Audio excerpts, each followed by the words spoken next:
Hello everyone, welcome to Poddar commerce academy. आज हम लोग जर्नल एंट्री चैप्टर में कुछ बैंकिंग ट्रांजैक्शन को कैसे रिकॉर्ड किया जाता है वो सीखेंगे। ठीक है, इसके पहले हम लोग जर्नल एंट्री चैप्टर में पार्ट 7 तक कंप्लीट कर चुके हैं, जिसके वीडियोस आपको चैनल के प्लेलिस्ट में मिल जाएंगे।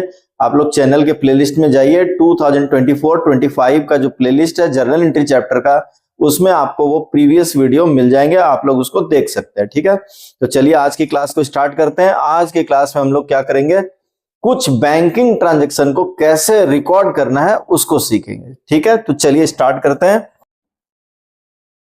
ये कुछ बैंकिंग ट्रांजैक्शन है जिसको हम लोग अभी रिकॉर्ड करना सीखेंगे। ठीक है, तो अब जर्नल एंट्री पास करने के लिए ये हमारे पास टोटल 11 ट्रांजैक्शन है जिसको हम लोग अभी जर्नल एंट्री में कैसे रिकॉर्ड करना है उसको सीखेंगे।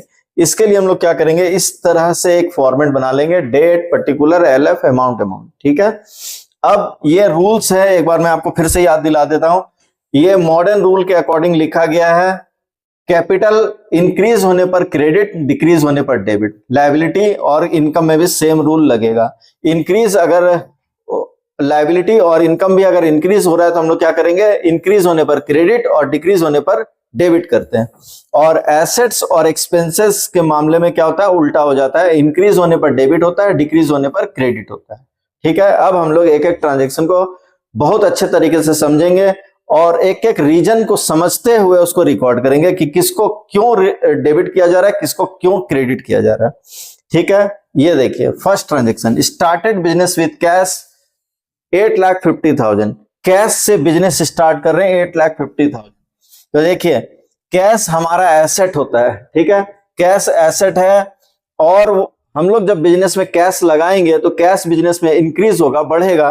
कैश इंक्रीज होगा तो कैश को क्या करेंगे, हम लोग डेबिट करेंगे। एसेट बढ़ने पर डेबिट करना चाहिए। कैश एसेट है, बढ़ रहा है बिजनेस में, हम लोग ट्रांजेक्शन नंबर 1 कैश को डेबिट कर लेंगे। Cash account debit 2। अब देखिए बिजनेस में हम लोग 8,50,000 रुपए जो कैश लगा रहे हैं वो कैपिटल के नाम पे लगा रहे हैं, यानी कि हम लोग डबल एंट्री सिस्टम को फॉलो करते हैं। एक चीज डेबिट करेंगे, सेम टाइम में एक चीज को क्रेडिट भी करेंगे। ठीक है, यानी हर ट्रांजेक्शन का 2 एस्पेक्ट होगा, ये मान के चलेंगे।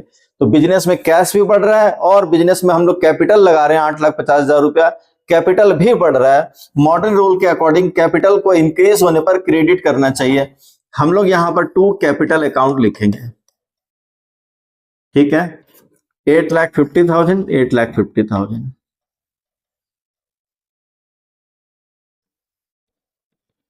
सेकेंड ट्रांजेक्शन की तरफ चलेंगे। ठीक है,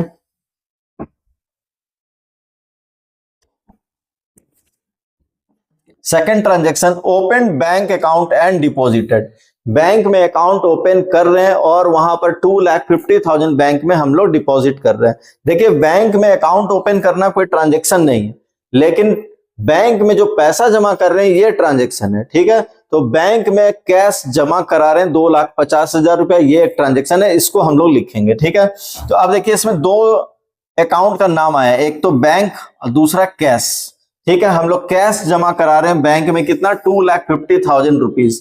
ठीक, अब देखिए इसमें दोनों को कैसे रिकॉर्ड करेंगे, यानी कि कैश और बैंक दोनों का नाम इसमें आ रहा है ट्रांजैक्शन के अंदर, इसको कैसे रिकॉर्ड करेंगे। देखिए कैश और बैंक दोनों ही एसेट्स है। ठीक है, दोनों बिजनेस के लिए एसेट है, प्रॉपर्टी है, संपत्ति है। तो अब क्या होगा, जब हम लोग बैंक में पैसा जमा करेंगे तो बैंक का बैलेंस बढ़ेगा और कैश का बैलेंस बिजनेस में क्या होगा, डिक्रीज हो जाएगा, घट जाएगा। मॉडर्न रूल का कहना है कि अगर कोई भी एसेट इंक्रीज हो रही है तो उसको डेबिट कर लो और डिक्रीज होने पर क्या कर लो, क्रेडिट कर लो। तो बैंक का बैलेंस बढ़ रहा है, बैंक को डेबिट करेंगे, कैश का बैलेंस घट रहा है, कैश को क्रेडिट करेंगे। Transaction number 2, bank account debit to cash account. Bank account debit to cash account, amount कितना है, 2,50,000, 2,50,000, 2,50,000। ये एक लाइन ऊपर नीचे हम लोग लिखते हैं, डेबिट के सामने डेबिट का अमाउंट, क्रेडिट के सामने क्रेडिट का अमाउंट। ठीक है, थर्ड ट्रांजैक्शन में चलेंगे।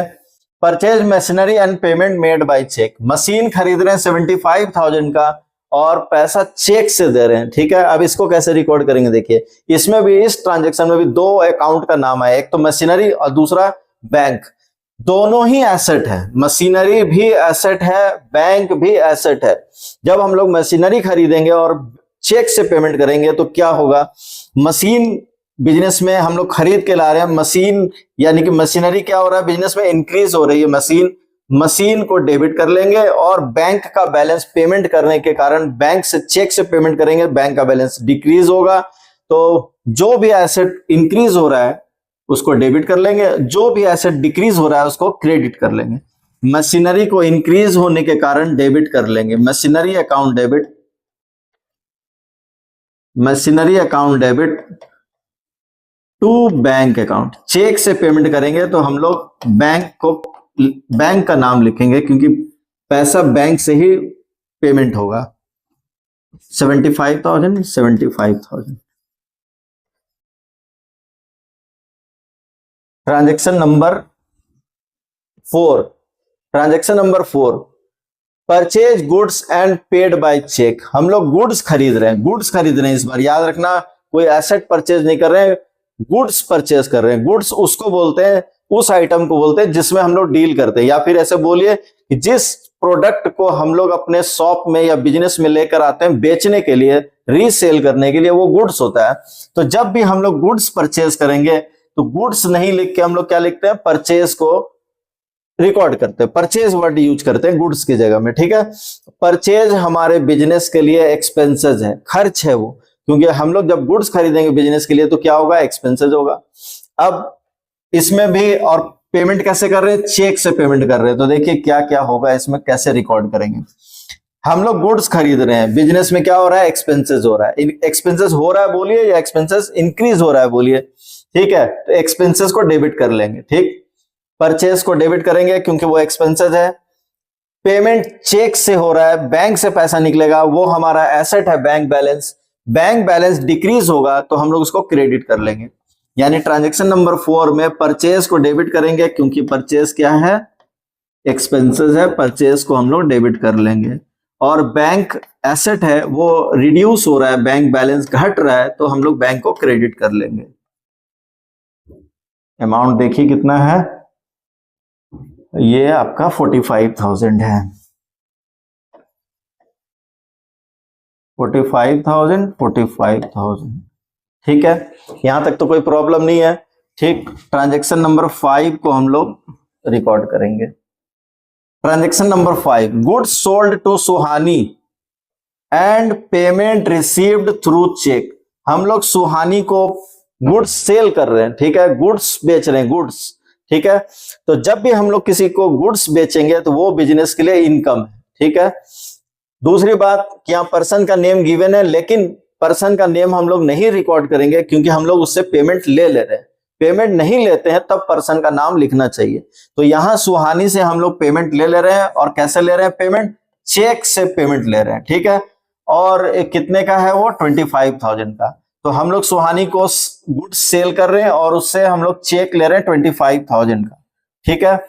और ये चेक लेके यहाँ पर कुछ मेंशन नहीं है कि चेक को हम लोग रख रहे हैं या बैंक में जमा कर रहे हैं, तो हम लोग यही मानेंगे कि चेक लेके सेम डे क्या कर रहे हैं, बैंक में डिपॉजिट कर दे रहे हैं, ठीक है। तो 25,000 का चेक हम लोग सुहानी से ले रहे हैं।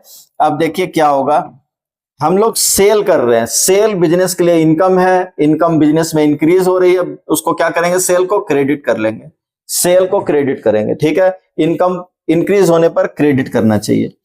अब दूसरी बात कि चेक ले रहे हैं, चेक लेने से क्या होगा, बैंक का बैलेंस बढ़ेगा, बैंक एसेट है, बैंक का बैलेंस इंक्रीज होने पर डेबिट करेंगे। तो यहां पर एंट्री हम लोग करेंगे बैंक अकाउंट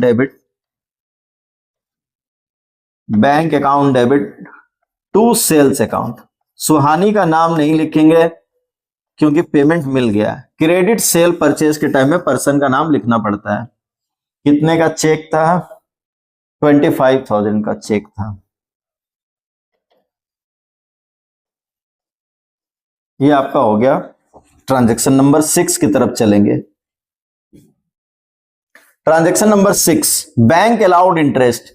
हमारा पैसा बैंक में जमा है, बैंक हम लोगों को क्या कर रहा है, 1200 रुपया का इंटरेस्ट दे रहा है। तो हम लोग बैंक से इंटरेस्ट अर्न कर रहे हैं, मतलब इनकम हो रहा है, ठीक है। तो इस इनकम को क्रेडिट करेंगे, क्योंकि इनकम को क्रेडिट करना चाहिए। दूसरा कि बैंक जब इंटरेस्ट देगा तो क्या होगा कि वो 1200 रुपया मेरे अकाउंट में बढ़ जाएगा, यानी बैंक का बैलेंस इंटरेस्ट मिलने के कारण क्या होगा, बढ़ जाएगा। अब आइए आप यहां समझते हैं हम लोग। अरे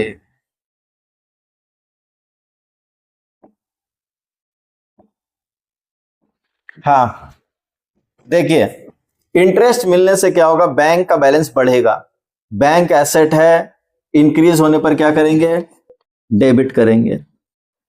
बैंक से हम लोग इंटरेस्ट अर्न कर रहे हैं, इंटरेस्ट इनकम है, इनकम को बढ़ने पर क्रेडिट करना चाहिए। हम लोग इंटरेस्ट यानी बैंक इंटरेस्ट लिखो या इंटरेस्ट लिखो, एक ही बात है, ठीक है। टू इंटरेस्ट अकाउंट, कितना रुपया, 1200, ठीक है। यहां तक तो कोई प्रॉब्लम नहीं होनी चाहिए। आप लोग इसको रिकॉर्ड करना चाहते हैं तो आप इसको नोट डाउन करिए। एक ट्रांजैक्शन और हो जाएगा, यहां पर स्पेस है अभी, उसके बाद मैं इसको इरेज करूंगा, ठीक है। इसके बाद transaction number 7, bank deducted bank charges. Bank 450 रुपया अकाउंट से क्या कर रहा है, डिडक्ट कर रहा है बैंक चार्जेस के नाम पे। 450 रुपया बैंक काट रहा है, ठीक है। तो ये बैंक चार्जेस बिजनेस के लिए क्या है, ये एक्सपेंसेस है, ठीक है। और बैंक चार्जेस जब बैंक काट लेगा मेरे अकाउंट से तो क्या होगा, बैंक का बैलेंस घटेगा, ठीक। बैंक का बैलेंस घटेगा, बैंक एसेट है, बैंक का बैलेंस, बैंक अगर 450 मेरे अकाउंट से काट लेगा चार्जेस के नाम पे तो बैंक बैलेंस रिड्यूस होगा। बैंक का बैलेंस रिड्यूस होगा, बैंक को क्रेडिट कर लेंगे। बैंक चार्जेस मेरे बिजनेस के लिए क्या है, एक्सपेंसेस है ना। तो बैंक चार्जेस को डेबिट कर लेंगे, एक्सपेंसेस को डेबिट करना चाहिए। Bank charges account debit, bank charges account क्या कर लेंगे, डेबिट कर लेंगे। बैंक का बैलेंस रिड्यूस हो रहा है तो हम लोग बैंक बैलेंस को यहां पर क्रेडिट कर लेंगे। अमाउंट कितना था, 450, 450, ठीक है। आप लोग इसको नोट करिए, फिर मैं इसको इरेज करके फिर आगे और क्वेश्चन बनाऊंगा, ठीक है। चलिए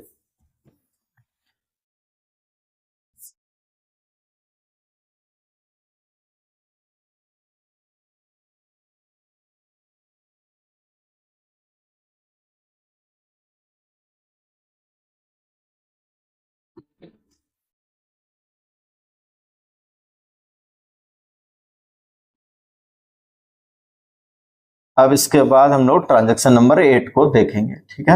आइए ट्रांजैक्शन नंबर 8 को हम लोग देखते हैं, ट्रांजैक्शन नंबर 8 क्या बोलता है।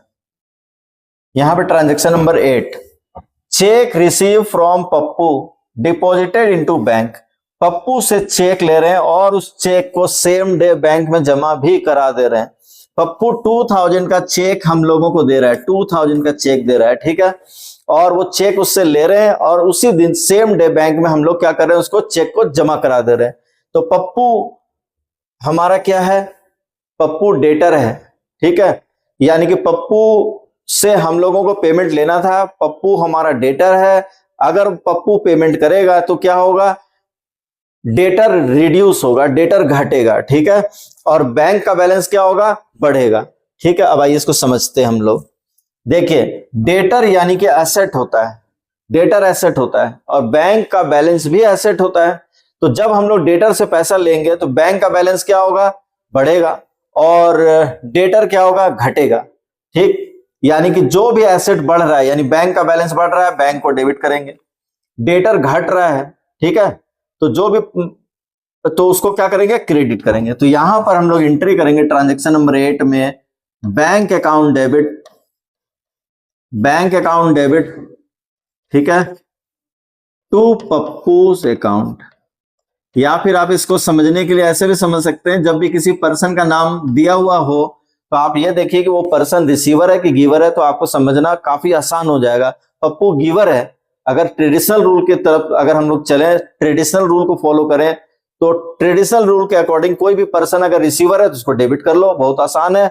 अगर वो पर्सन गिवर है, आपको कुछ दे रहा है, तो उसके नाम को क्रेडिट कर लो। पप्पू गिवर है, पप्पू को क्रेडिट कर रहे हैं, ठीक है, ऐसे भी आप समझिए, काफी आसान लगेगा आपको। पप्पू कितने का चेक दे रहा था? 2000 का।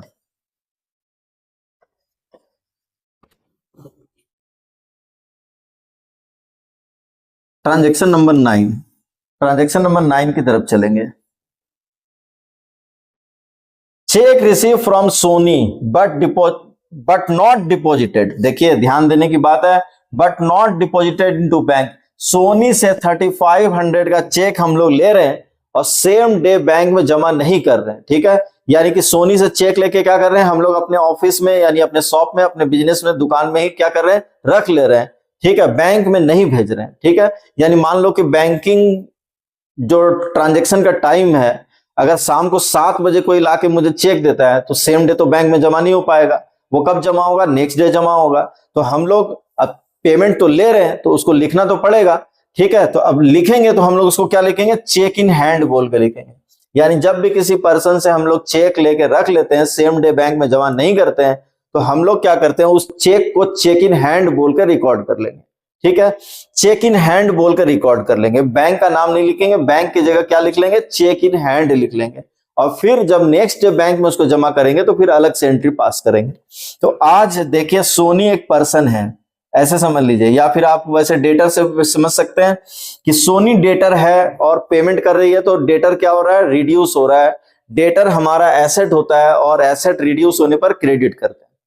ट्रेडिशनल रूल के हिसाब से देखें तो काफी आसान होगा आपको। सोनी एक पर्सन का नेम है और वो हमारे लिए गिवर है, तो उसको क्या करेंगे? क्रेडिट कर लेंगे, ठीक है। और डेबिट किसको कर लेंगे? चेक इन हैंड को डेबिट कर लेंगे। Cheque in hand account debit, cheque in hand account debit to Soni's account.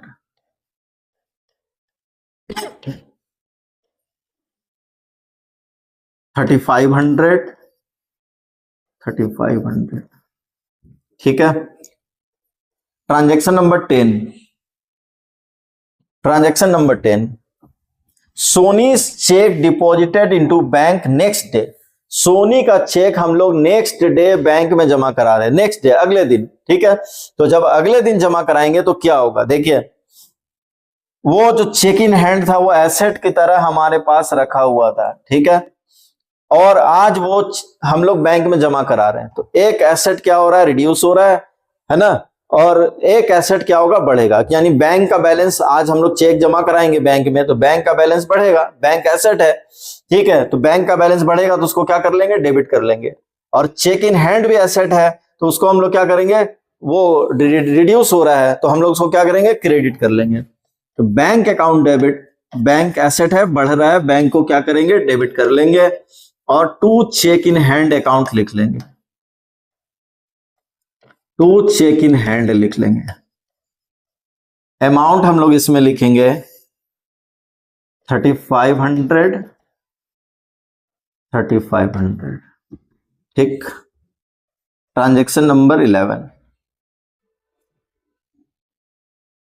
Pappu cheque return dishonoured. Pappu का चेक डिजोनर हो जा रहा है, ठीक है। डिजोनर का मतलब होता है चेक बाउंस कर जा रहा है। यानी कि चेक बाउंस बहुत सारे रीजन से होता है। मान लीजिए कि कोई, जैसे कोई भी पर्सन मुझे चेक देता है तो उस चेक को मैं अपने बैंक में जमा कराऊंगा, मेरा बैंक उस चेक को सामने वाली पार्टी के बैंक में भेजेगा क्लियरिंग के लिए। तो अगर उसमें सब कुछ करेक्ट भरा हुआ है, ठीक है, अमाउंट, वर्ड्स में अमाउंट, फिगर में अमाउंट, डेट, सिग्नेचर, सारा कुछ ओके है और सामने वाली पार्टी के बैंक अकाउंट में बैलेंस भी है, पैसा है, तो वो चेक क्लियर होके मेरे अकाउंट में पैसा आ जाएगा। लेकिन अगर कोई भी कारण से अगर सिग्नेचर मिसमैच है, डेट गलत है, अमाउंट गलत है, ओवर राइटिंग है, कटिंग है, या उनके अकाउंट में पैसा नहीं है, तो चेक क्या होता है? बाउंस कर जाता है, डिजोनर हो जाता है, ठीक है। यानी कि पैसा मेरे अकाउंट में नहीं आ पाएगा, ठीक है। चेक बाउंस कर गया, पैसा अब नहीं मिल पाएगा, चेक वापस लौट जाएगा, ठीक है। तो इसको हम लोग डिजोनर बोलते हैं। 2000 का चेक जो पप्पू से हम लोग लिए थे वो आज क्या हो रहा है? डिजोनर हो जा रहा है। तो देखिए हम लोग ट्रांजैक्शन नंबर कितने में लिए थे पप्पू से चेक? ट्रांजैक्शन नंबर 8 में लिए थे। इसको समझने के लिए सबसे पहले हम लोग ट्रांजैक्शन नंबर 8 में चलेंगे। हम लोग जब पप्पू से चेक लेकर बैंक में जमा करवाए थे, हम लोगों ने क्या किया था? बैंक को डेबिट कर लिया था, ये मान के कि बैंक का बैलेंस बढ़ रहा है, ठीक है, और पप्पू को गिवर समझ के क्रेडिट कर लिया था, ठीक है। लेकिन आज सिचुएशन क्या है, सिचुएशन जस्ट अपोजिट है, यानी कि बैंक से जो इंफॉर्मेशन हम लोगों को मिला है उससे ये पता चल रहा है कि पप्पू से पैसा नहीं मिल पाया और मिलेगा भी नहीं। तो जब भी चेक डिजोनर होता है तो हम लोग क्या करेंगे, ये जो चेक लेने वाली एंट्री है इसको रिवर्स कर लेंगे, उलट लेंगे, ठीक है। यानी कि बैंक का बैलेंस डेबिट करने हम लोग बढ़ गया समझ के डेबिट कर चुके थे, हम लोग आज इसको क्रेडिट कर लेंगे। अब पप्पू को गिवर समझ के क्रेडिट कर चुके थे तो इसको क्या करेंगे, डेबिट कर लेंगे। या फिर आप ऐसे याद कर सकते हैं कि जब भी चेक डिजोनर होता है तो आप लिख लीजिए कि आप क्या करेंगे, party account debit to bank account. Party मतलब जिस भी पर्सन से आप चेक लेंगे उसको डेबिट कर लेंगे और टू बैंक लिख लेंगे। यानी कि चेक डिजोनर के लिए आप एंट्री याद कर लीजिए, party account debit to bank account, ठीक है।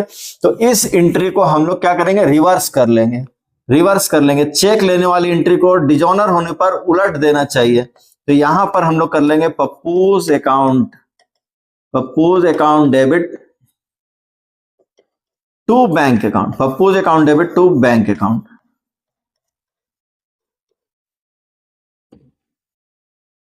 Two thousand